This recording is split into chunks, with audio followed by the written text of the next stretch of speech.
Hi, I'm Jackie Meek from Future Path Life Coaching. I help frazzled mums to confidently boss the mum juggle.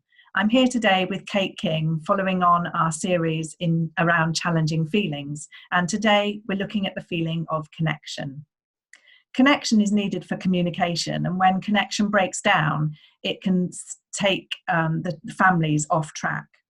By connection, we mean connecting with someone who you care about or who cares about you. And when connection is poor, it disrupts the family environment. Kate, would you like to introduce yourself? Hi Jackie, nice to be here. I'm Kate King from Skylark Specialist Educational Consulting. I'm an expert in difficulties with learning. I have over 20 years experience and training across a wide variety of specific difficulties, from dyslexia and dyspraxia to autism and ADHD. But you don't need a label to have a difficulty. What you need is that difficulty to be understood and communicated with others. And I'm a fully qualified life coach with over 350 coaching hours. I'm also a mum to a 10 and a 12-year-old. I have a difficult birthing story, having given birth prematurely, loss of a baby, and suffered postnatal depression. So connection happens when people are together in a relaxed way. If you're too stressed and distracted by technology or preoccupied with jobs, pursuing connection is practically impossible. The family environment can feel out of balance. So pursuing connection is important to others, but also it's important to connect with ourselves. So true, Jackie. I do connecting in a slightly different way. I connect the dots in a learner's profile to pull together the picture of who they are and why they're struggling. I start with connecting the behaviour observed to the feelings and needs it's based on. Assessments stand alone typically and don't connect to each other, but the child's a whole being with a body and a brain that link all of the things that impact on their learning and behaviour. We need to look at the whole picture to find the answers, just like doing a dot-to-dot drawing. So if a mum comes to work with me, I help them to reconnect with themselves.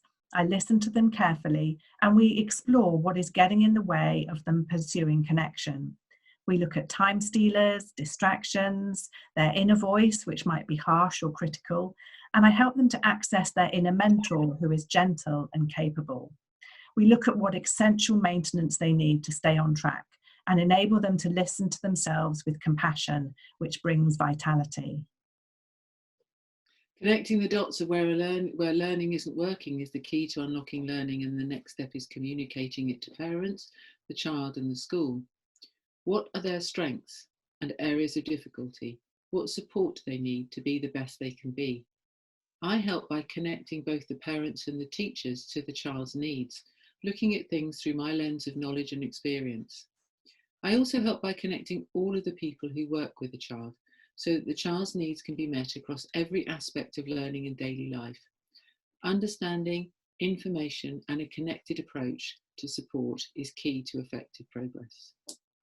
So if you're a mum who's wanting to improve connection in your family, then I suggest you drop me a message. We can have a mum-to-mum chat. You can contact me via my website or text me, and we can set that up as to how I can help. And if you're noticing that something's not quite right and you need some help joining the dots and connecting what you see to the help that's needed, give me a call. You can contact me through my website.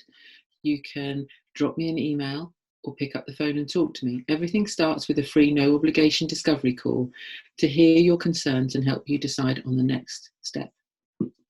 So thank you for joining us in this mini series looking at challenging feelings. We really hope it's been beneficial for you.